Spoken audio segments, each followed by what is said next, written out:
Vintage Brewing Company. It looks like you guys have a lot of locations across the state of Wisconsin. Yeah, we have about 6. We have one in Sauk City, one in Cross Plains, one on the west side of Madison, one on East Washington, and then one on campus. What are you serving up today, and what's a particular favorite? I'm a hophead, so anything hoppy I'm all about. Citruzen, for sure. A lot of people want the waffle topper, though. Waffle topper. Help me understand what that is. Joe. This is a first for the show, an actual pirate. Waffle topper. Help us understand what that is. So waffle topper, it's our Belgian strong ale aged in J. Henry maple bourbon barrels. Get this, 8 years bourbon, 2 years maple, 5 years bourbon back in the maple, and then 2 years of our Belgian strong ale in that same barrel. You've got to be kidding me. We're nuts, because we're pirates, grrr! Can I get a sip of that? That sounds amazing. Sure, why not? Oh, good God! I can smell it over here. Oh, that's the silkiest. What a masterpiece. Wow.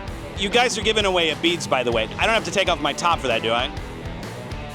Negotiable. Yeah, not so fast. Because after this, I'm willing to. I bless this beer.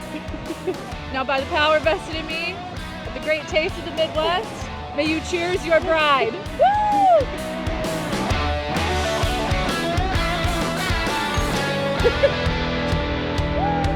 Wow. Wow. You know, I think it's every little girl and every boy's dream to get married at a beer festival. And what better beer festival than the great taste of the Midwest? Nicole, how long has this been your dream? Like you said, since I was a little girl. Now, Thomas, you're here at the great taste of the Midwest. And by the time this airs, you will already be man and wife. But you're not actually getting married today, right? Not today, unfortunately. And the reason for that is that you asked permission to get married here, right? Yes. And they said to you, Next time. next time as in like next marriage? Next or? marriage, yes. Okay, all right. So, They offered to let us get married here. Mm-hmm. I think Doug said if we wanted anything or wanted to do anything, he would be willing to work with us. So you could have gotten married today? We could have gotten married, not a full wedding, just us doing like the vows and whatnot somewhere here, yeah. My guess is you have a lot of wonderful friends and family who love and support you, but my guess is if your actual wedding was today, Nicole, no one would show up. That is true. Okay. We couldn't get tickets for 186 people, unfortunately. Right on. So that's what the event will be next week. And so what you're doing here is kind of rehearsing for what will happen next week when you actually are getting married. Correct. Now, we saw kind of the rehearsal for the ceremony. Will there be, you may now cheers your bride? Is that how you're going to do it next Saturday? No, that was just for today. That's probably for the best.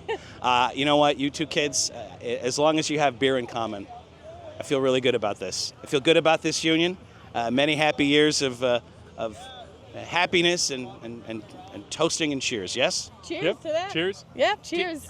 I'm guessing, did you two meet at a beer festival, or what's the meet cute with you kids? We had a friend in common that introduced us in college. Mm-hmm. And we've been coming to the Great Taste since 2018? 17? You love it. You love to see it. These two have helped us all learn how to love again. Thank you so much, and cheers! Yeah, cheers, thank you. Thank you. Doug, you are the chairman of the Great Taste of the Midwest. That's not the first time you're hearing that. No, it's not the first time I'm hearing that. It's actually my third year. Third year? Yeah, so I've been is that chairman something for 3 you're years. elected to? Did you It win is elected. something? Did you lose something? Something like that, yeah. How does that work? So Madison Homebrewers and Tasters Guild is a homebrew club. We're 330-ish members here in Madison, Wisconsin, and we put on what we believe to be the largest all-volunteer beer festival here in North America, frankly. We've got 169 breweries this year who we're proud to have, and our tagline is Welcome Home, because we're family. We're family with all of these folks, and when something happens to one of them, we mourn that or we celebrate that, and it's all about who we are. It's our ethos as a club. I noticed here, like, we're doing the interview in front of Judy's tent. Who's Judy? Judy is no longer with us. Oh, I'm sorry to hear that. Yeah, she died of cancer. Oh my gosh. She was my first a supervisor as a volunteer. Oh, wow. She died actually a year or so after that. So this is in honor of her. This is in honor I of can't her. imagine, I don't know Judy, but I can't imagine there's anything she'd like more than to have all of you drinking and having her name up there, and you're thinking about her, right? Yep. The potluck is going on in there. Potluck is going Judy on. sent the gentleman here in the Viking garb. Is that a memorial picture as well, or? Yes. Oh, that's another fella who. So that is the late Steve Ensley. Okay, tell me who about dressed Steve. up a number of years. Was one of the original club members. He dressed up as King Gambrinus, which is a figure in German beer lore. Sure, yeah. And that's him dressed up as King Gambrinus. So you're not kidding about the family aspect here. I mean, even when you can't make it because you're on another plane of existence, you're still here being celebrated and having beers. You're still here. So over there, we've got another memorial to Tom Griffin. Tom Griffin was the father of barrel aging beer. He's got a barrel, he's got a tie-dye t-shirt. I already love him. Right. And he's literally the guy that started thinking about, hey, you should age your beer in barrels. Used whiskey barrels and things like that, and he made a business out of it. Out of selling, procuring and selling used barrels for breweries. So all the barrel-aged beer that we enjoy, that was Tom's idea. That's Tom's idea. Holy cow. You're not kidding about this being a family. That's amazing. When you're throwing an event this big, you want to make sure that people have the great experience. And obviously they do, because, I mean, our viewers have been telling us we've had to come here for years, right?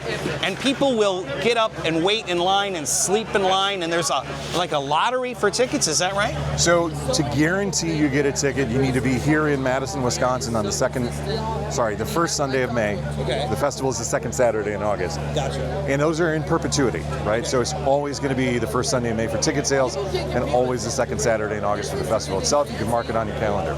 If you want to guarantee you get a ticket, you get in one of those lines on the first Sunday in May, Right. and buy a ticket. We've moved over from a mail order lottery to an online lottery, but it is still a lottery. So we're trying to get as many people a fair shot at getting a ticket as possible. Our lottery this year was a 70% success rate, which is good. That's good for the patrons, but it's also good for us because it's still a sold-out show. You know, they say that the motto here is welcome home. We've been here 25 minutes and I already feel like I'm home. And the thing hasn't even started yet officially. It makes me happy, Dave. Great job. Great job. I appreciate your time and all your hard work, you and all these great volunteers. Cheers. Cheers. I noticed you and your friend are wearing the same outfit. Was that done intentionally? I don't know that guy. You never met this guy in your life? No.